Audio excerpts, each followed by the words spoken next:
Thank you so much, Ambassador Bhagirath, for such a generous introduction. It's really very, very humbling.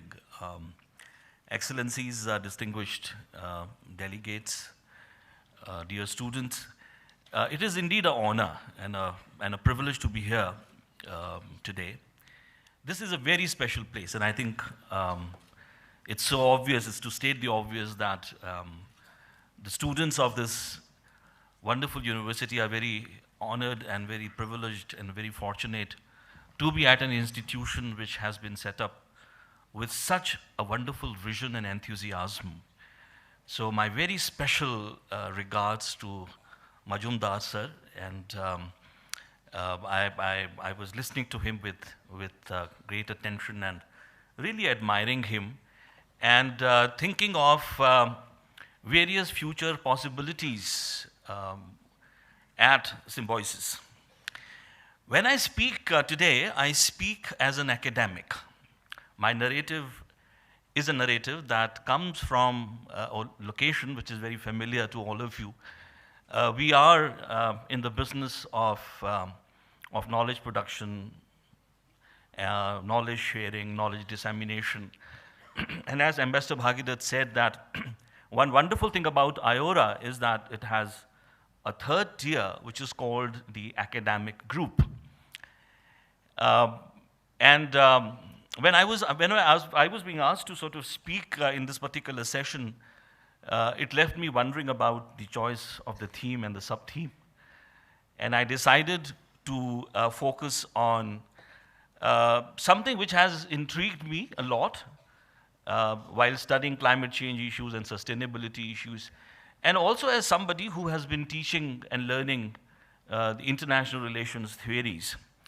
And what has intrigued me, number one, is the realization, and also in a way alerted me, that a lot of learning that we have received has not really reflected our own experiences in this part of the world. The Indian Ocean world I'm talking about, in which of course India has played and India is playing, India will play a very important role. We need a movement, and I'm choosing my words very carefully. We need a movement to create a more global international relations, a more global social sciences, which also then reflect our own experiences and diversity, which is our strength in this part of the globe. The second is a growing sense of restlessness with regard to the fact that the huge challenge that we face when we talk about economic growth, sustainability issues, is that we have to move from a present which is highly unsustainable and is becoming increasingly so, to a highly desirable, sustainable future. Indian Ocean is no longer a neglected ocean.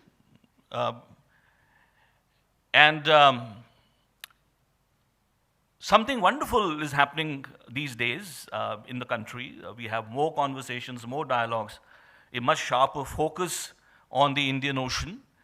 And one example of that is Sagar Vision. Now, all visions are visions. They inspire us, they play a very important role, as I'm so sure Sagar Vision will continue to do so. But they also call upon all of us to think together and think critically about, as Ambassador Bhagirath said, how do we conceptualize, how do we operationalize, how do we help as academics in building blocks, how do we engage in a policy-oriented research, in a policy-relevant research.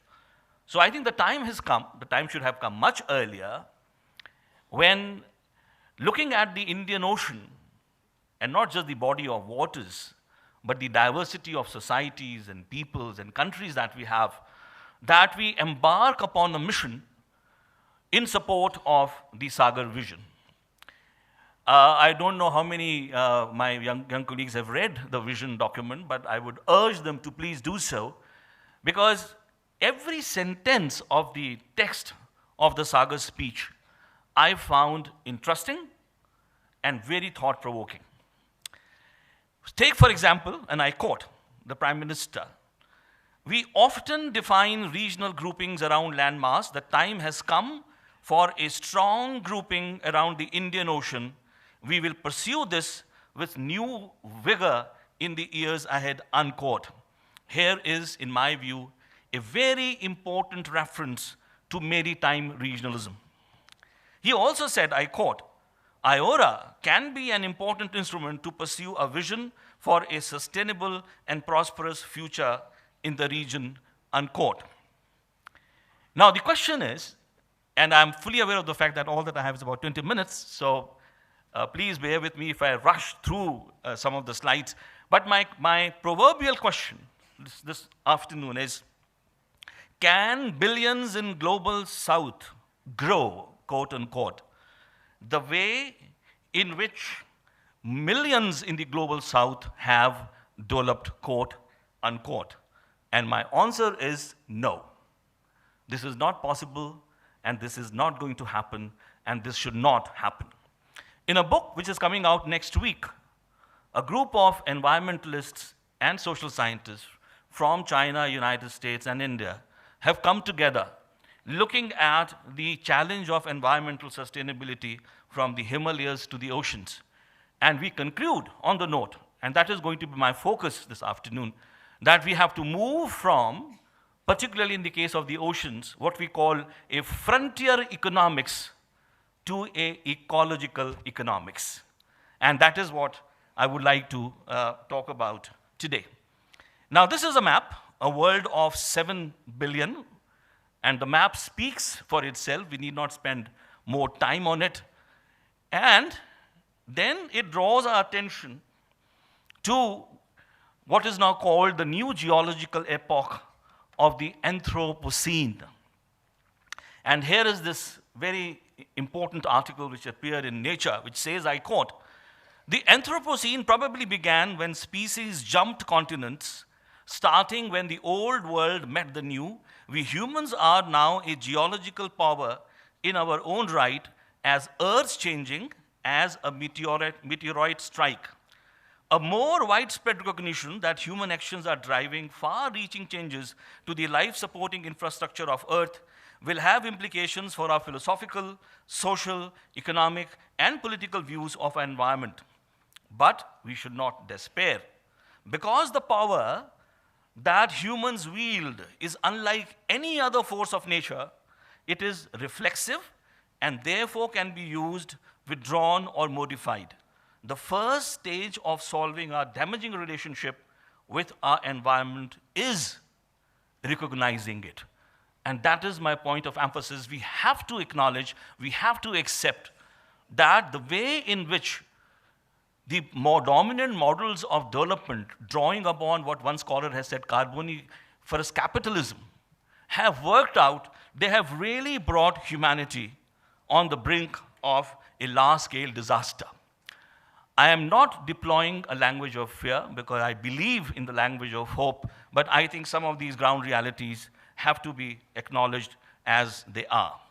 So the question then is, from unsustainable present to sustainable futures, how could we possibly achieve that? Now, my argument then becomes that ecological economics for the world ocean is not a matter of choice, it is a matter of necessity. And for a very quick reference, I draw your attention to the Sustainable Development Goals. There was a reference made by Excellency to that. And it's a long document, I will not really read it, but I will just highlight some of the points here. Why focus on oceans? Why talk about oceans when talking about ecological economics? Oceans, as we all know, cover 3/4 of the Earth's surface, contain 97% of Earth's water, and represent 99% of the living space on the planet by volume. Only over 3 billion people depend on marine and coastal biodiversity for their livelihoods. Take the large marine ecosystem, look at the Bay of Bengal, and you will appreciate what we are talking about at least 10 million fishermen whose livelihoods directly depend on fishing in this very important part of the Indian Ocean. 200,000 identified species. Oceans serve as world's largest source of protein, with more than 3 billion people depending on the oceans as their primary source of protein, and marine fisheries directly or indirectly employ over 200 million people. And what are the targets? If that is the reality, here are the targets. And then the question is, how do we move from the vision, what is expected, to what is highly desirable, and that is the target. I will read only 3 or 4 of them. By 2025, not very far away, prevent and significantly reduce marine pollution of all kinds, in particular from land-based activities, including marine debris and nutrient pollution. By 2020, sustainably manage and protect marine and coastal ecosystems to avoid significant adverse impacts, including by strengthening their resilience, and take action for their restoration in order to achieve healthy and productive oceans. By 2020, look at this challenge, conserve at least 10% of the coastal and marine areas consistent with national and international law and based on the best available scientific information. And I might point out, Indian Ocean today is one of the least known oceans on the face of the planet.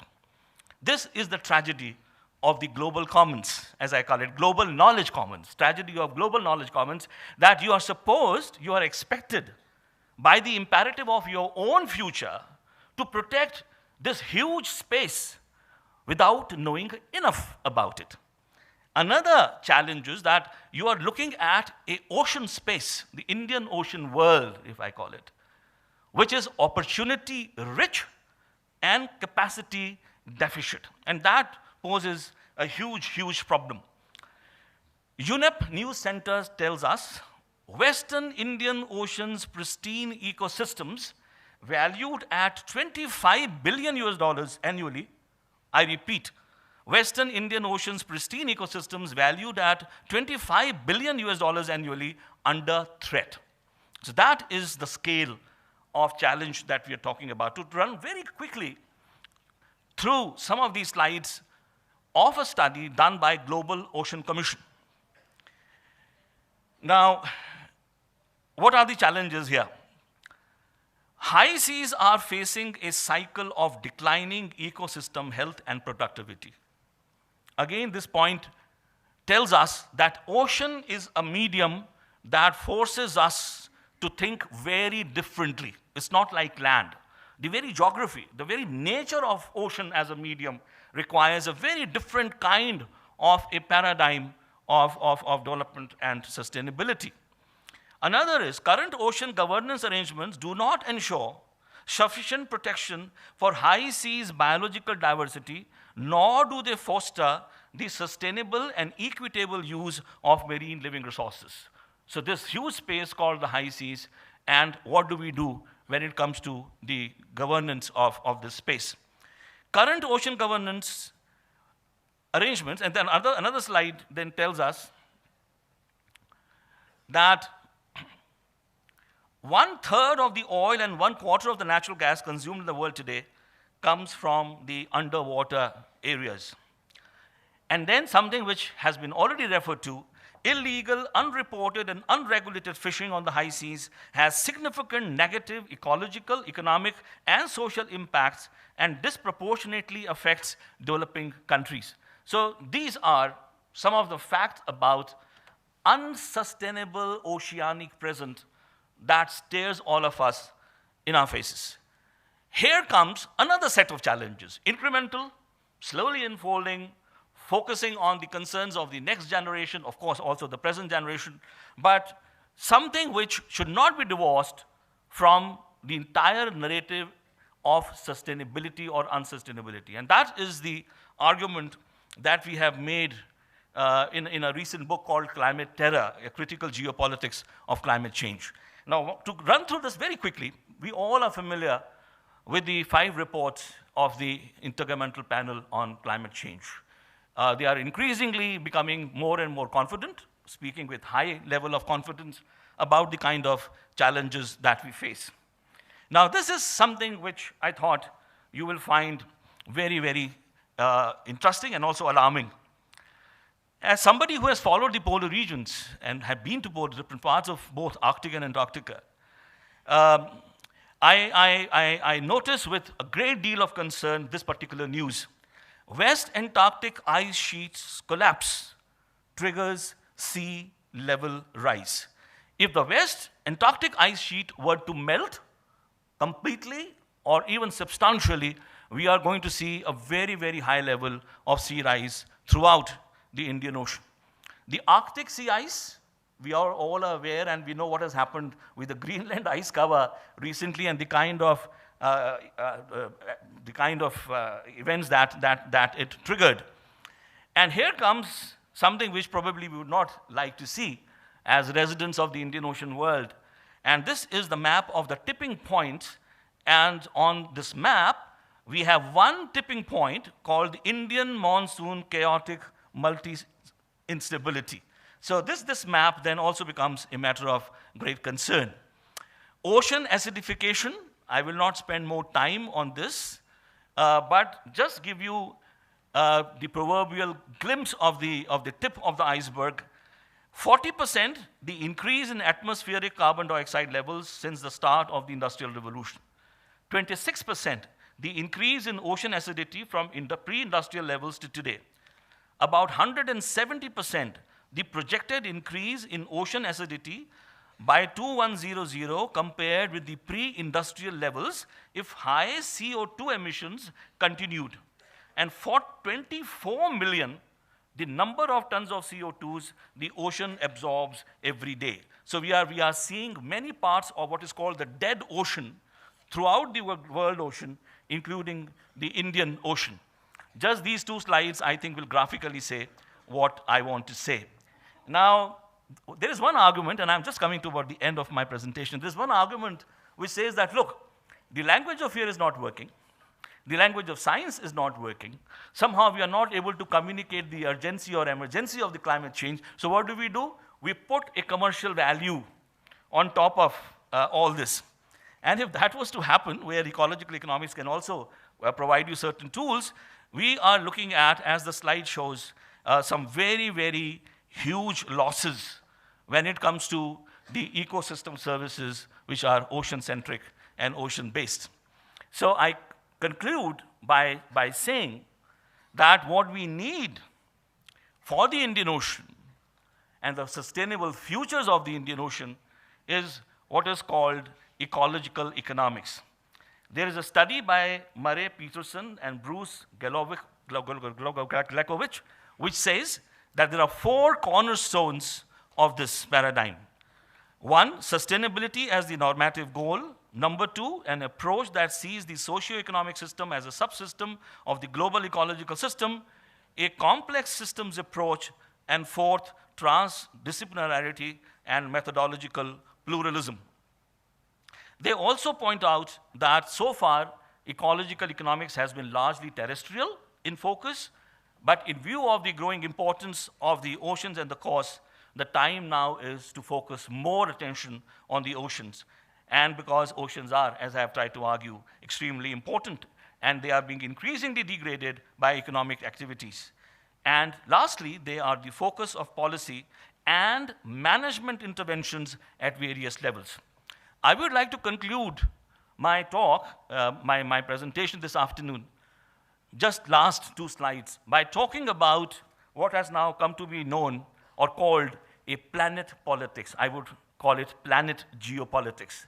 And my normative appeal would be to the audience, particularly the students' audience here, that let us launch a movement towards ecological economics and a planet geopolitics. And what does it mean? And I conclude with this.